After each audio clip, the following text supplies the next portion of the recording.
I think there's a lot of confusion about the Eagles defense and what exactly it is that it's doing. I've seen a lot of people call it a soft zone defense and have various complaints about the defense that I don't really think are grounded in reality. So I wanted to get on and kind of go through some of the basics of what the Eagles' quarter style defense is trying to accomplish. I had a request on YouTube to break down some of that, specifically the Josiah Scott interception from one of my listeners of the EPA podcast on the BGN radio feed, which, by the way, if you're not listening to that, go check that out.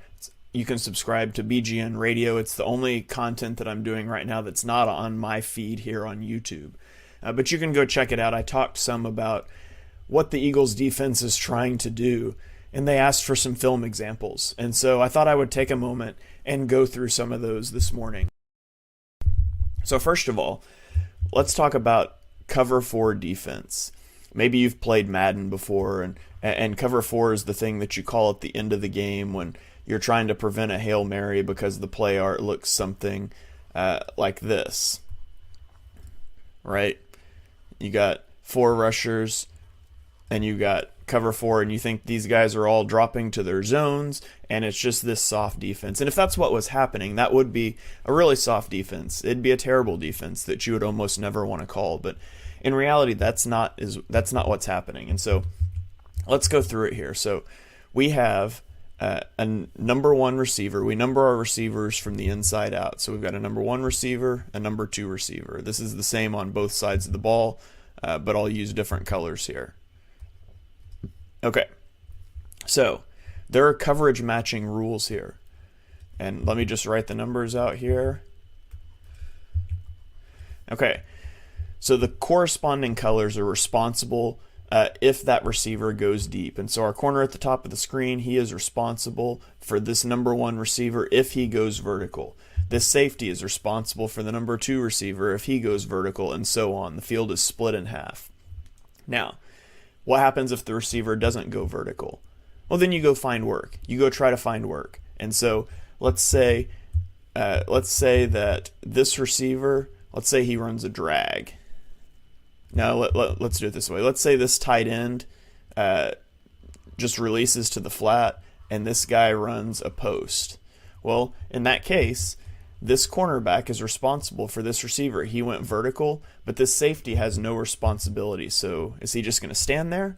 Well, no, he looks for work. And so in this case, what he's probably going to do is he's going to step down and help cut off, help bracket this post route. And so it helps you prevent deep shots downfield. It helps you prevent explosive plays, but it also, it changes looks for quarterbacks. And so on this particular play, let's look at what happens. The Saints are going to run an inside zone split play action. So we're going to get this tight end, blocks across the formation. We're going to fake the handoff and then release to the flat. Now the bottom receiver is going to run like a crossing route, and the top receiver is going to run a post route, and then we're going to get a little flat release here from the tight end. And so our 2x2 quarters rules tell us that this is a vertical route from number 1, right? And so it's going to be matched by this guy. And so at the snap of the ball, you'll see he's going to step to that route. We've got the same thing on the bottom. This is a vertical route. This corner is going to step to it. And so let's watch it right now, only looking at the wide receivers and the cornerbacks at the snap of the ball. And so you'll see step to the receivers, and we're matching them in man coverage. Now, let's go back and let's watch what the safeties do. Because remember, the safeties, their guys don't go vertical. And so what is going to happen is you're going to see, as this guy comes across the field, this safety is going to identify this route, and he's going to step to it. He's going to help cover it. And the same thing is going to happen for the post route, right? The post route is going to come over, and you're going to see this safety step to this route. And so you essentially get a double team on both of these. So we see the safeties keying to it. They step to it. Where is the quarterback going to go at this ball? This is a shot play. You've tried to set up some deep pass to get a chance one-on-one to push the ball downfield, and it's covered up, and it results in a sack. And so this is an example of quarters working really well to do what it was designed to, and the Eagles get a sack. Now, let's talk about what happens when it's not a 2x2 formation, when it's not a balanced formation. This is a 3x1 formation. You can see we've got 3 receiving threats to this side of the field, and we've only got one to this side of the field. And so now your coverage rules change. So I'll draw it out here. We've got our corner is responsible for number 1 if he goes vertical. Our safety is responsible for number 2 if he goes vertical. Who is responsible for number 3 if he goes vertical? You might think it's the slot corner, and there is a check called Palms check where you would have him responsible for it. But on this one, this safety is responsible if number 3 goes vertical. And then on the other side, there's different ways you can play this out. One would be a technique called Meg, man everywhere he goes, where you just man up this backside. You'll do that a lot. That's not what happens on this play.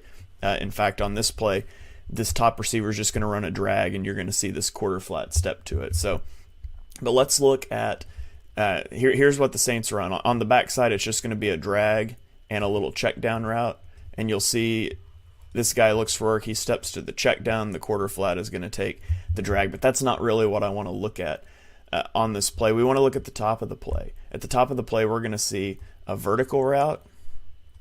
We're going to see a dig route or a deep in, and we're going to see a vertical route. And so all of these are going to be vertical routes. And so you're going to see, as I drew out a second ago, you're going to see each of these guys step to their vertical route. One key on this play is going to be your slot corner rerouting this receiver. You want to push him outside, make contact, push him to the sideline because it gives your safety more time to come down on this. And so if we snap the ball here, just watch. So we get the reroute right here that we just talked about. We're pushing him outside. Our middle linebacker, our middle of field zone is also stepping to this side. He's rerouting to the outside to give the safety time to get over. And you see that everyone picks up their guys, right? And boom, nobody's open. There's a sack. And so that's exactly what we want to do. That's exactly why we run quarters. We want to confuse things. So before we get to the last play, what is the advantage of quarters? Why would we want to run something like this? There's several reasons. Zone match takes the best portions of man coverage. What is the best, or excuse me, zone match takes the best things about zone coverage. You think about zone coverage, what's great about it? You've got vision on the quarterback. You've got guys looking at him, reading his eyes, reacting to the play. You're able to break on throws. As soon as the quarterback starts his throwing motion, because we have eyes on him, we can break on the quarterback, and we can go make a play on the ball. And so some of those key things, the best things about zone coverage, you get that in zone match because of the leverage you start with, off the ball, eyes on the quarterback. But you use man-to-man coverage principles to actually cover guys and create tighter windows to throw in. And so it's sort of the best of both worlds in that respect. It's also really cool. None of these plays I'm going to show right now, but you can split the field in half and you can run different things on each side. You might have heard of cover 6 or cover 8 or cover 9, different quarter, half. On one half of the field, you can play it out like cover 2. On the other half, you can play quarters. And you can do so many different things to confuse quarterbacks, to confuse receivers. So it allows you to do that. And then you can be as good as your communication rules allow you to be. As good as your communication is, as good as your rules are, that's how good your defense can be, because you can really handle anything the offense throws at you. You can have breakdowns from that, and we've seen some of those, but generally the Eagles do a good job with their rules. And then you can be as versatile as your rules are. Does the opponent have a really good wide receiver 1 in the slot? You can bracket that receiver, and then you can run your coverage behind it without just totally killing the coverage like it would if you were in man, where you just have straight 2 guys assigned to that. So there's a lot of versatility. The adjustments that you can make are endless, and these adjustments do get made in game by the Eagles, but it's really hard to see, especially if you don't understand the basics. And there's so many more rules that I'm going to get into in this video. They're endless, but the 2 basics are how to handle 2x2 and how to handle trips. So now let's look at this last play. This is the Josiah Scott interception. It's the very next play after this sack. And again, we're in a 3x1.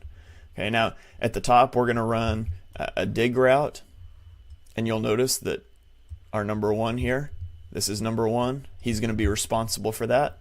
Okay, the running back is going to sort of run like he's going to fake a check down and then go on a streak. That is this guy's responsibility. This is our quarter flat. Okay, he is responsible for the first route to the flat. Because this is trips, he knows if number one, if somebody out of the backfield goes vertical, he has to take it because there's a good chance number one won't be there. Okay, so he's going to convert into man coverage on there. Now the play side, the trip side, is where we really want to look at. Okay, but first let's just watch this first part that I just showed you play out. And so we can see the snap of the ball. See number one converts to man coverage. Our linebacker's beat, right? He bit on the check down. If we're looking to this side, this could be bad. This could be a touchdown, but we're not looking to that side. And why are we not looking to that side? It's because we have a cover 4 beater dialed up to the bottom of the screen. This is the touchdown play, right? This is the play you call to beat cover 4. When you know your opponent is in it, this is the play you want to go to. They're going to run a scissors concept. And so a scissors concept, we have our routes crossing each other like this. Now, why is this so good against quarters? Well, it's so good against quarters because, remember, this guy is responsible for the outside receiver. He's responsible for the inside receiver. And now you're making them cross each other. And that's so hard for this corner and this safety to do. And so they call up this concept. Now, you've also got just at the bottom of the screen, you've just got kind of a chip and release into the flat. And so what you're going to see here, remember, this guy is responsible for number 3 if he goes vertical. Obviously, he's not going to. So let's see what happens here. We snap the ball. Notice Josiah Scott in the slot. He's rerouting this wide receiver. He's pushing him to the outside, right? It gives the safety more time. Now, we know he wants to actually run this out-breaking route, so he wants outside anyways. But he's rerouting the receiver. Notice the eyes of our number 3 of our safety here, our weak side safety, are to his guy, number 3 here. If he goes vertical, he's got to step to this. So we get the reroute that we want. It disrupts timing. Now watch. We pass him off to the safety. The safety is stepping down to this route. This corner is turning to run with his guy. So the safety's stepping down. Now Josiah Scott turns. Where are his eyes? Right on the quarterback. This guy is his responsibility in the flat now, because he didn't release vertically, right? If he goes vertical, the backside safety has him. Since he doesn't, the backside safety is looking for work. He can step to this guy. He can step here. He can play a cover 1 zone in the middle of the field. He can do whatever he wants. He can freelance, which is what makes this coverage so versatile and so hard for a quarterback to read out. You want to call man coverage, you find an advantageous matchup and you just throw at it. You can determine that before the snap. But so many things are changing here, and the quarterback has to read that all. And so Josiah Scott does a great job of rerouting, passing him off, and now turning and getting vision on the quarterback. He is responsible for this guy if the ball comes out here, but you can rally and tackle. This is just at the line of scrimmage. It's 15 yards to the first down, right? But watch what he does. Vision on the quarterback. And now he does almost trip, but he feels this out and he's able to retreat and get the interception. So this was a zone coverage, zone matching coverage, a quarters coverage, and he's able to go get that interception. So I hope this helps a little bit, kind of explain what the Eagles are trying to do in coverage, what the heck is cover 4. Like I said, there's so many different checks and rules and things, but the 2 most common things you can look for, and it's hard to see on broadcast copy, but if you've got All-22 or you see zoomed out replays on broadcast, is 2x2 sets. Remember, number 1, number 2. Number from the outside in on both your receivers and your corners, safeties. If they go vertical, you have to take them. Otherwise, you look for work. And then in trips, 3x1, just remember you number outside in. Corner's got 1, safety's got 2, weak side safety has 3, and most often we're going to man with that backside corner. So those reroutes are key. So many rules, but I hope that helps you guys kind of get a little bit of an understanding. I do have some more content like this, Football 101 content on my YouTube, breaking down different coverages, cover 3, cover 2, what their strengths and weaknesses are, how you attack them, exploit them, those sorts of things. Gap versus power runs, or gap versus zone runs. You guys can go check all that content out too, but I hope this is helpful. Let me know down in the comments